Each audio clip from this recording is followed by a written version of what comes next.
Uyimizda shunday sukunat bor ediki, hatto nafasim og'zimga eshitilardi.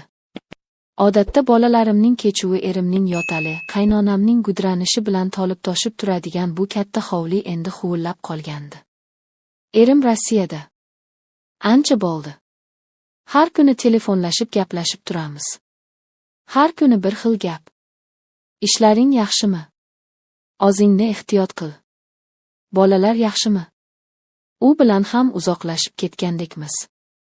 Go'yo soyinch deganlari avvaliga olovga o'xshab yuragingni kuydirar ekan. Keyin asta-sekin sovuq kulga aylanib qolar ekan. Bolalarimni qaynonam olib Toshkentga, opasinikiga to'yga ketganlariga ham bir hafta bo'ldi. Qaynotangiz yolg'iz qolmasin.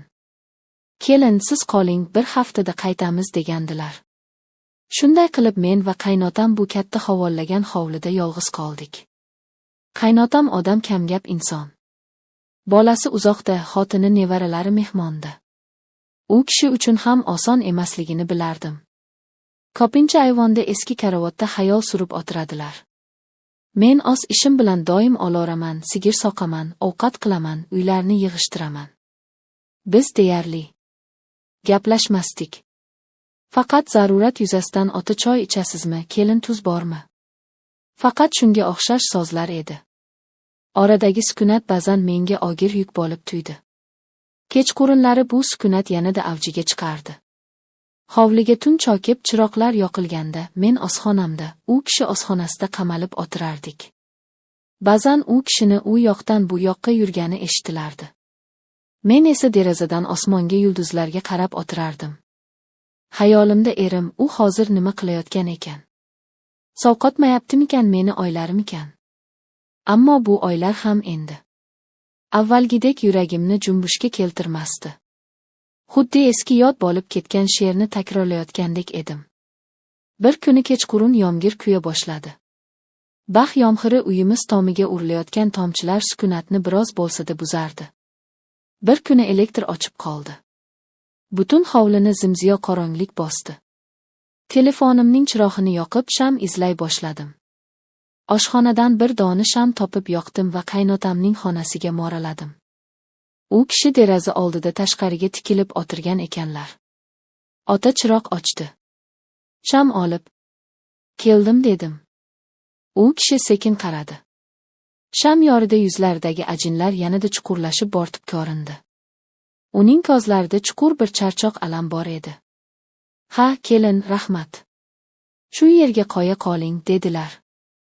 Past ovozda. Shamni stol ustiga qo'ydim. Xonadan chiqib ketmoqchi edim. Lekin u kishining ovozi to'xtatdi. O'tiring, kelin. Bir ozim zerikdim. Bu taklifni kutmagandim. Ikkilanib eshik oldidagi kursiga o'tirdim. Odasham alangasi bizni bir-birimizdan ajratib turardi. Uzoq jim qoldik. Yomg'irning shovullashidan boshqa ovoz yo'q edi. Bolam bilan gaplashdingizmi? Nihoyat so'radilar. Ha, kecha gaplashdim. Yaxshi yuribdikan, dedim odatdagidek, yana sukunat. Keyin u kishi kutilmaganda chuqur xo'rsindilar. Bu xo'rsiniqda so'xinch mujassam edi. Pul topaman deb yoshligini xazon qilyapti bolam.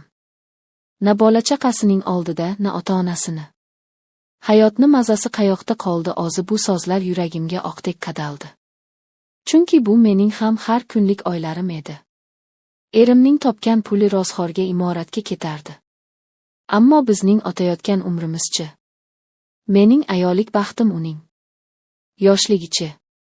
Hali hammasi yaxshi bo'lib ketadi, ota, dedim bazor. U kishi menga qaradilar. Bu safar nigohlari boshqacha edi. Bu qaynotaning keliniga qarashi emasdi. Bu bir erkakning dardini tushungan ayolga qarashi edi. Sizga ham qiyin bilaman, qizim, dedilar. Yolg'izlik odamni yeydi. Shunda tomximga bir nima tiqildi. Ko'zlarimdan yosh qalq edi. Yig'lab yubormaslik uchun labimni qattiq tishladim. Men bu uyda bir xizmatkor, bir kelin edim. Hech kim mendan senga ham qiyinmi deb so'ramasdi. Hamma meni kuchli deb o'ylardi. Ammo men charchagandim. Bilmadim deya pichirladim. Shu payt u kishi o'rnidan turib yonimga keldilar. Men seskanib tushdim. U kishi qo'lini yelkamga qo'ydi. Men o'shanda dadamni mehribon qo'llarini esladim. Og'zimni tutib tura olmadim. Yiglab yubordim. Uzoq vaqt davomida unutilgan barcha dardlarim, sog'inchlarim, yolg'izligim ko'z yoshlarimga qo'shilib oqardi.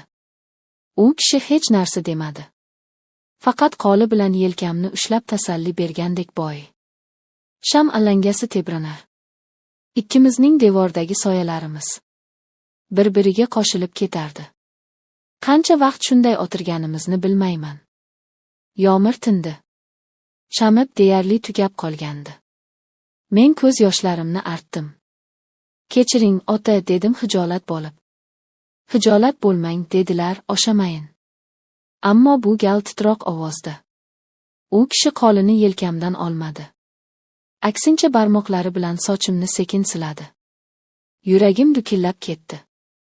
Bu nima? Bu qanday holat? Aqlim turxonangga kel, bu gunoh deb bong urardi. Ammo tanam, ruhim qimirlashni istamasdi. Men shu mehrga, shu e'tiborga shunchalik tashna edimki, bu iliqlikdan voz hech kim kelmadi. U egilib yuzimga qaradi. Ko'zlarimiz to'qnashdi.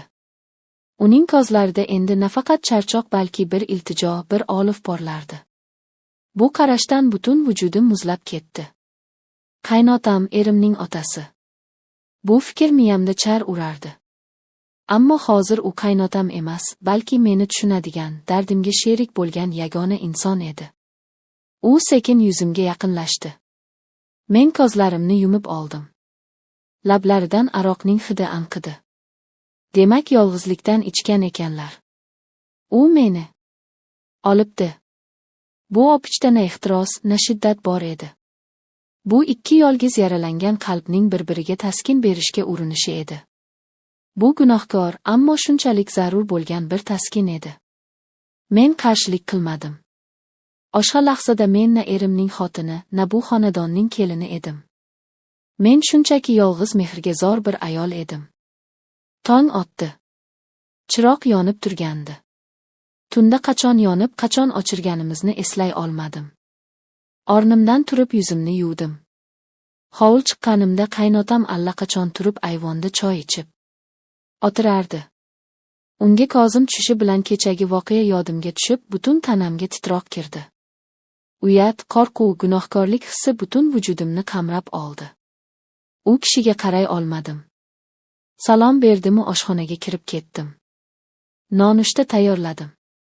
Lekin og'zimning tomog'imdan hech nima o'tmadi. Dasturxon yozib, choynakni olib chiqqanimda, u kishi bilan yana yuzma-yuz bo'ldik. Uning nigohida ham hijolat bor edi.